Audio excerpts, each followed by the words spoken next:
नमस्कार दोस्तों, मैं एस के चौधरी एंडीज कोचिंग की ऑनलाइन क्लास में आपका स्वागत करता हूं। आज हम उपस्थित हैं भारत की जनगणना से संबंधित आंकड़ों के साथ। आपको पता है कि आरओ हो या बीओ हो, उसमें भारत की जनगणना को मेंशन किया गया है, ये ध्यान देना है। और हमने आपको बताया कि इसको पर डे आपको पढ़ना पड़ेगा। तो भारत की जनगणना से संबंधित प्रश्नों को हम कैसे याद करेंगे, कैसे पढ़ेंगे, इसी को लेकर आज हम उपस्थित हैं। और ये क्या ना, ठोस नंबर होता है। अगर आपको 4-5 प्रश्न आ गए निगेटिव मार्किंग के दौर में, 4-5 प्रश्न जनगणना के आ गए और आपको पता हो सही, तो ये प्रश्न बहुत ही कम मेहनत का मिलने वाला प्रश्न है। तो चलिए हम इसको देखते हैं कि कैसे ऐसे प्रश्नों को हल करेंगे। तो सबसे पहले हम आते हैं 2011 की भारत की जनगणना। यानी कंफ्यूज मत होइएगा कि तमाम कई राज्य आप बदल गए हैं, कुछ केंद्र शासित प्रदेश बना लिए हैं, कुछ को मर्ज कर दिया गया है, तो आप इस आंकड़ों को लेकर कंफ्यूज रहिएगा। बिल्कुल नहीं। आपको जो भी जनगणना पूछा जाएगा वो 2011 की भारत की जनगणना के अनुसार ही पूछा जाएगा। तो उस समय की जो स्थितियां थी, जो राज्य थे, उसी के अनुसार आपको आंकड़े पढ़ने होंगे। तो चलिए हम आते हैं कि पढ़ने का तरीका हमारा कैसे होगा। सबसे पहले ये जो भारत की 2011 वाली जनगणना थी, वो 15वीं राष्ट्रीय जनगणना मानी जाती है। पहला पॉइंट, 15वीं राष्ट्रीय जनगणना मानी जाती है, ठीक है ना। और इस 15वीं राष्ट्रीय जनगणना का आदर्श जो वाक्य था, ये पूछा गया है, हमारी जनगणना हमारा भविष्य। देखिए पहला प्रश्न कि भारत की 2011 की जनगणना कौन सी जनगणना थी, तो 15वीं राष्ट्रीय जनगणना थी। दूसरा प्रश्न कि इस 15वीं राष्ट्रीय जनगणना का आदर्श वाक्य क्या था, तो हमारी जनगणना हमारा भविष्य, ठीक है। अब भारत की जनगणना के जो आंकड़े होते हैं वो लगभग 7-8 क्षेत्रों से होते हैं। इसमें साक्षरता है, जनघनत्व है, लिंगानुपात है, और आपका नगरीय जनगणना, तमाम कई 7-8 सेक्शन आते हैं। तो एक एक सेक्शन को हम लोग देखेंगे, जिसमें आज हम लोग सबसे महत्वपूर्ण सेक्शन साक्षरता लेकर आए हैं। तो आज हम लोग भारत की जनगणना का पहला पॉइंट क्या लेकर आए हैं, लिटरेसी या साक्षरता। तो भारत में साक्षरता का तात्पर्य क्या होता है, पूछा गया है। तो 7 वर्ष से ऊपर की जनसंख्या जो पढ़ना लिखना जानता है, तो उसी को भारत में साक्षर की श्रेणी में शामिल किया जाता है। तो कई बार ये पूछा जाता है कि भारत में साक्षरता का तात्पर्य क्या है, तो जो 7 वर्ष से ऊपर की जनसंख्या जो पढ़ा लिखा जानता है, उसको हम साक्षर कहते हैं, ठीक है। तो अब आते हैं हम लोग, 3 प्रश्न हो गए। साक्षर किसे कहते हैं, आदर्श वाक्य क्या है, और ये कौन जनगणना। इसमें हम पहला टॉपिक लेकर चल रहे हैं, साक्षरता। तो चलिए आइए। तो 2011 की जनगणना के अनुसार भारत की साक्षरता कितनी है, 73%। ध्यान दीजिए, 73%, जिसमें पुरुष साक्षरता है 80.9%, 80.9%, और महिला साक्षरता है 64.6%, 64.6%। ये डेटा आपको याद रखना, 73, 80.9, 64.6। तो इस तरह देखा जाए तो पुरुष और महिला की साक्षरता में डिफरेंस कितने का है, तो 16.3% का डिफरेंस है। तो ये भी कई बार पूछा जाता है कि भारत की जनगणना में पुरुष साक्षरता और महिला साक्षरता का अंतर कितना है, तो 16.3 है। चलिए अब इधर देख लेते हैं। ये भी पूछा जाता है कि ग्रामीण साक्षरता कितनी है भारत की, और शहरी साक्षरता कितनी। तो ग्रामीण साक्षरता की बात करें तो 6, 7, 8 क्रम से याद रखिएगा, 6, 7, 8 बीच में दशमलव लगा दीजिएगा, यानी 67.8% है।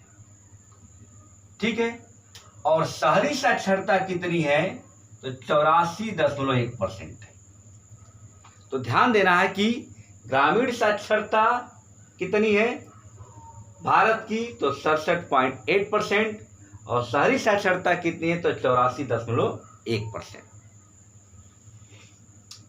अभी सवाल पूछा जाता है कि ग्रामीण साक्षरता सर्वाधिक किस राज्य की है भारत में, तो केरल की है।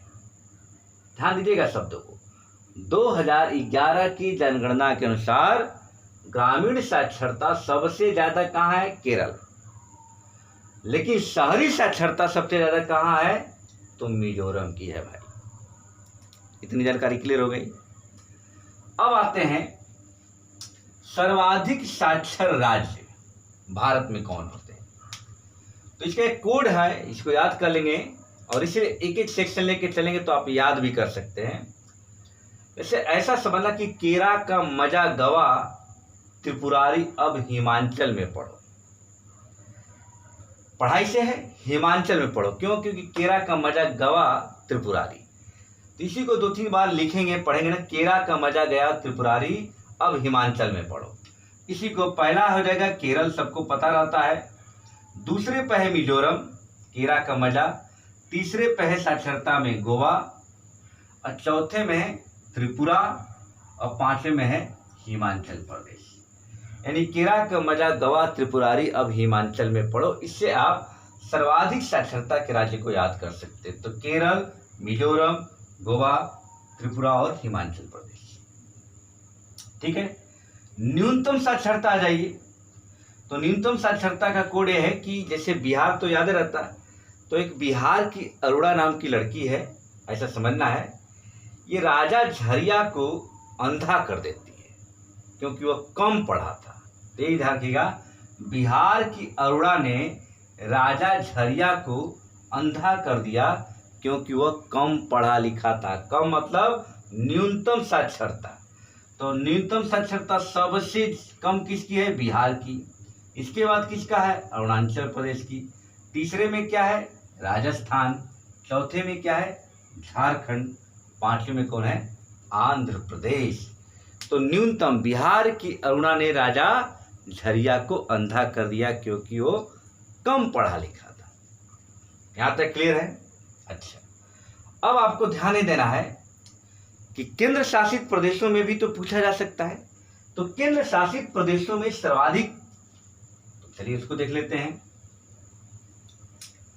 तो केंद्र शासित प्रदेशों में सर्वाधिक साक्षरता और न्यूनतम साक्षरता, राज्य की जगह हम क्या कर देते हैं, केंद्र शासित प्रदेश। तो सर्वाधिक साक्षरता केंद्र शासित प्रदेशों में, केंद्र शासित। देखिए भाई, आप पढ़ेंगे ना तभी एलडीए बनोगे, बस ऐसे याद रखोगे। सर्वाधिक साक्षरता पढ़ोगे तो एलडीए बनोगे, नहीं पढ़ोगे तो नहीं पढ़ोगे। तो इसका कोड ऐसे लिख लीजिएगा, पढ़ोगे तो एलडीए बनोगे। तो एल से ध्यान देना है, लक्षद्वीप। क्या है, लक्षद्वीप। डी से दिल्ली नहीं है, दमन द्वीप, दमन द्वीप। ए से है अंडमान निकोबार। अंडा मतलब अंडमान निकोबार, अंडमान निकोबार द्वीप समूह। ठीक है ना। तो पढ़ोगे तो एलडीए, ध्यान दे, दिल्ली नहीं है, डी का मतलब दिल्ली नहीं है, दमन द्वीप। तो पढ़ोगे तो एलडीए बनोगे। न्यूनतम, तो न्यूनतम साक्षरता याद रखना कि आपके जो दादा हैं, दादा वो कक्षा 5 तक ही पढ़े हैं, तक ही पढ़े हैं। भाई दादा लोग कम ही पढ़ते थे ना, तो दादा कक्षा 5 तक ही पढ़े हैं। तो न्यूनतम साक्षरता अगर केंद्र शासित प्रदेशों में पूछा जाए तो दादा मतलब दादर नगर हवेली, अब 5 में 2 है, पुदुचेरी और चंडीगढ़। कक्षा मतलब कुछ नहीं। इसका मतलब दादर नगर हवेली, ठीक है। पुदुचेरी अब हो गया इसका नाम पांडिचेरी को, तो पुदुचेरी। और इसके बाद च से है चंडीगढ़। याद हो गया, बहुत आसानी से केंद्र शासित प्रदेशों का भी। तो दादा कक्षा 5 तक पढ़े हैं, तो दादरा नगर हवेली, अब पुडुचेरी और चंडीगढ़। अब पढ़ोगे तभी तो एलडीओ बनोगे। यहाँ डी से दिल्ली नहीं, दमन दीव समझना है। तो ये आपको कोड के माध्यम से पढ़ोगे तो एलडीओ, और दादा कक्षा 5 तक पढ़े थे। इतनी जानकारी हो गई। अब आते हैं एक और जानकारी की, साक्षरता वृद्धि दर। साक्षरता वृद्धि दर सबसे ज़्यादा कब की थी, ये पूछा गया है, प्रश्न है। तो साक्षरता वृद्धि दर सबसे ज़्यादा 1991 से लेकर 2001 के दौरान थी, और वो कितना है, 12.6%। ये सब याद कीजिएगा, 12.6%। और जो कि वर्तमान में 2001 से लेकर 2011 की साक्षरता वृद्धि दर कितनी है, तो 8.2%। तो 8.2%। तो इतनी जानकारी क्लियर हो गई मित्रों। अब इसमें 2-3 और क्लियर कर लेते हैं। जैसे अगर आपसे पूछा जाए कि स्त्री पुरुष साक्षरता अंतर, बहुत बार पूछा जाता है। जैसे हमने यहाँ पर लिखा ना 16.3 है, तो यही सवाल पूछा कि सर्वाधिक स्त्री पुरुष में अंतर कहाँ है और सबसे कम कहाँ है। तो इसको हम मिटा देते हैं और उस सेक्शन को बता देते हैं कि सर्वाधिक